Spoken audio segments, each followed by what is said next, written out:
Le grand entretien avec Ludovic Chevènement, qui est président et fondateur de Alpha Green. Bonjour Ludovic Chevènement. Bonjour Monsieur Denis. Que propose Alpha Green?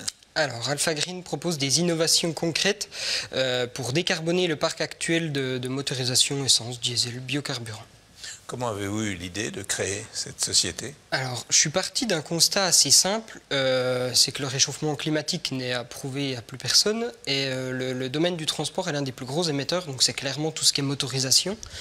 Et je me suis donc tourné vers ce qui était déjà mis en place pour réduire ces émissions de gaz à effet de serre. Et il y avait l'électrique, et je me suis vite aperçu que l'électrique était une solution, mais qui répondait seulement à une partie de la problématique.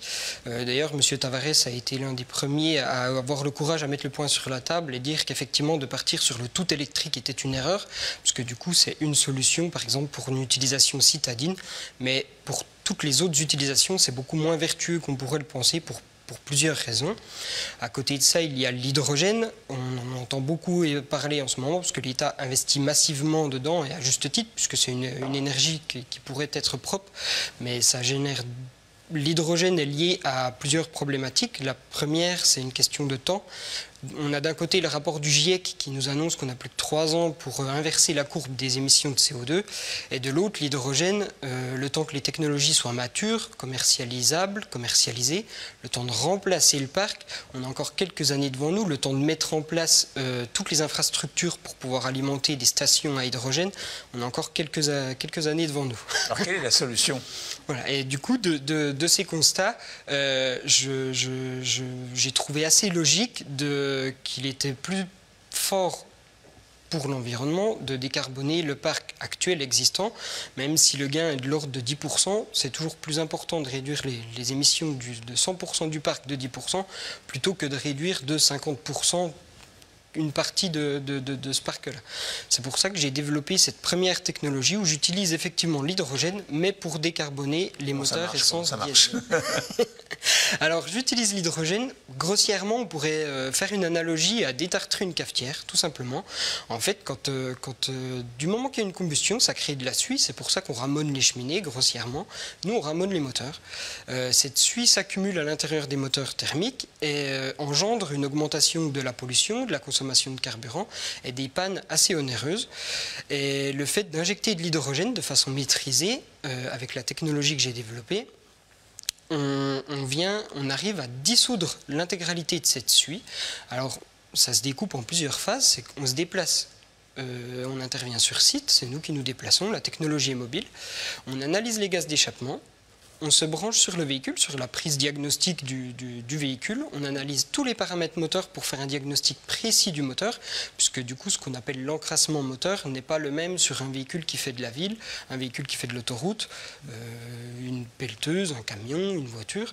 Alors nous, on s'adapte, on analyse tous les paramètres moteurs. Le diagnostic étant fait, les techniciens adaptent la procédure de nettoyage et ensuite pendant le nettoyage, pendant l'injection précise d'hydrogène, les techniciens suivent l'évolution des paramètres et une fois que les paramètres sont redevenus bons aux yeux du technicien, donc aux valeurs du constructeur, on arrête le nettoyage, on initialise le moteur, puisque l'encrassement c'est connu par tous les constructeurs, ce qui fait qu'un moteur qui a 100, 200, 500 000 km ne fonctionne pas de la même manière que quand il est neuf sorti d'usine.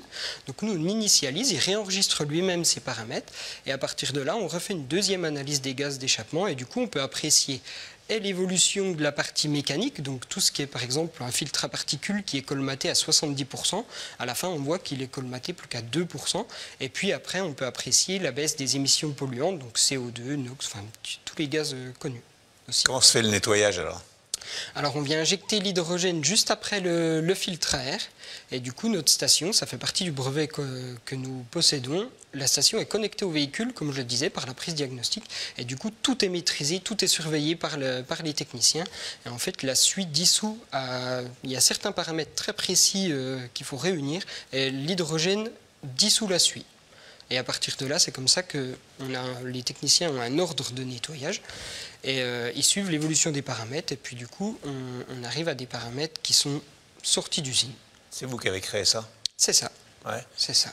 Vous avez développé ça Voilà, donc je suis parti de quelque chose qui existait. Utiliser l'hydrogène pour passer au contrôle technique, par exemple, est un système qui existe depuis une quinzaine d'années. Et moi, j'étais technicien motoriste à la base et j'ai eu connaissance de ce principe. Je me suis aperçu que l'hydrogène avait une réaction sur la suie, mais que c'était mal orchestré. Et du coup, j'ai tout amélioré ça sur 8 grands axes. Donc 2 sécurisés par des brevets et puis toute une partie secrète. Vous allez améliorer la planète. C'est ça, c'est le but. Ça fait partie des valeurs que j'ai véhiculées via Alpha Green dans toutes nos décisions, notre manière d'aborder l'innovation. L'humain est au cœur de ces réflexions. Et puis du coup, c'est beaucoup de bon sens. Ce qui fait qu'on arrive à de belles choses. Alors on va voir les chiffres de Alpha Green, votre société, avec Virginie Mas, et on se retrouve juste après. Alpha Green a été lancé en février 2020 par votre invité Michel.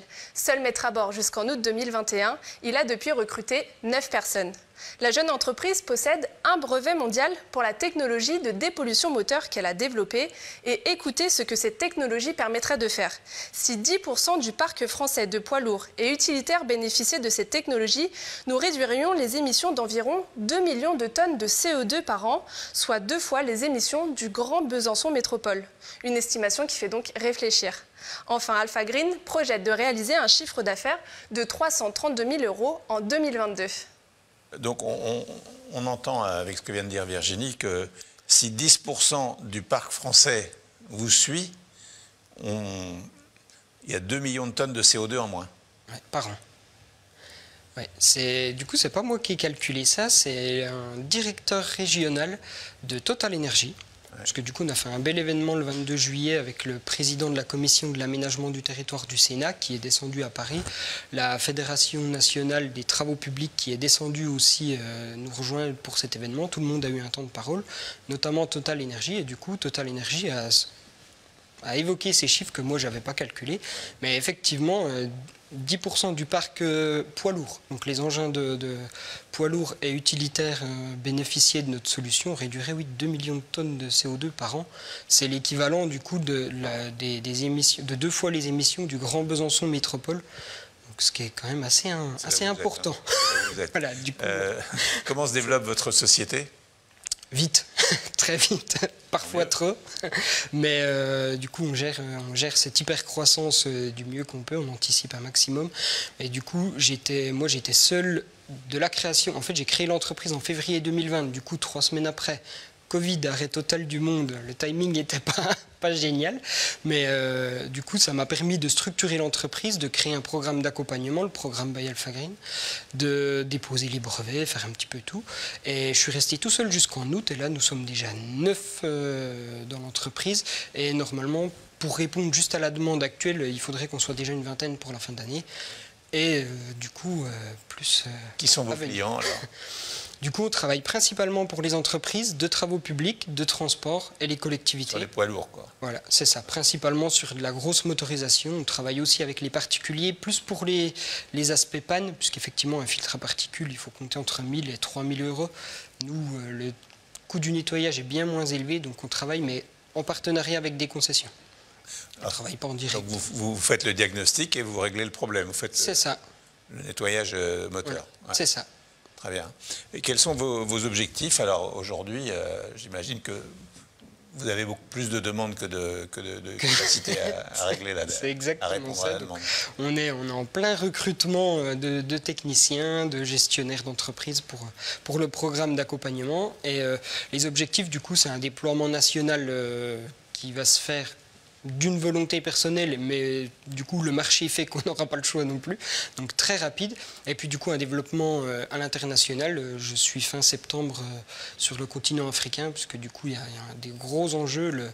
Le continent africain, beaucoup de gouvernements veulent tenir les engagements annoncés par l'Union européenne, donc de réduction d'émissions de gaz d'ici à 2030. Donc ils cherchent des solutions. Du coup Alpha Green en fait partie de ces solutions. Donc le marché. Qu'en pensent les politiques? Alors, Vous êtes les suivi, politiques, il y a 2 temps. Pas uniquement parce que vous appelez chevènement. Non, c'est pas pour ça. Non, je sais Mais bien. il y a 2 temps. C'est que la première, effectivement, quand ils entendent mon opinion sur l'électrique et l'hydrogène, ils s'offusquent un petit peu. Mais après, en leur expliquant, du coup, comme c'est beaucoup de bon sens, c'est des personnes très intelligentes, du coup, ils comprennent assez vite qu'entre maintenant et quand, effectivement, nous aurons une vraie motorisation propre, il y a des choses à mettre en place. Et du coup, l'urgence climatique fait qu'il faut qu'on agisse rapidement à court, moyen et long terme. Aujourd'hui, vous êtes une entreprise donc, de Besançon qui se développe au niveau national, j'imagine, aujourd'hui. Voilà. Et dans le monde actuel, ce que vous faites, c'est une nécessité.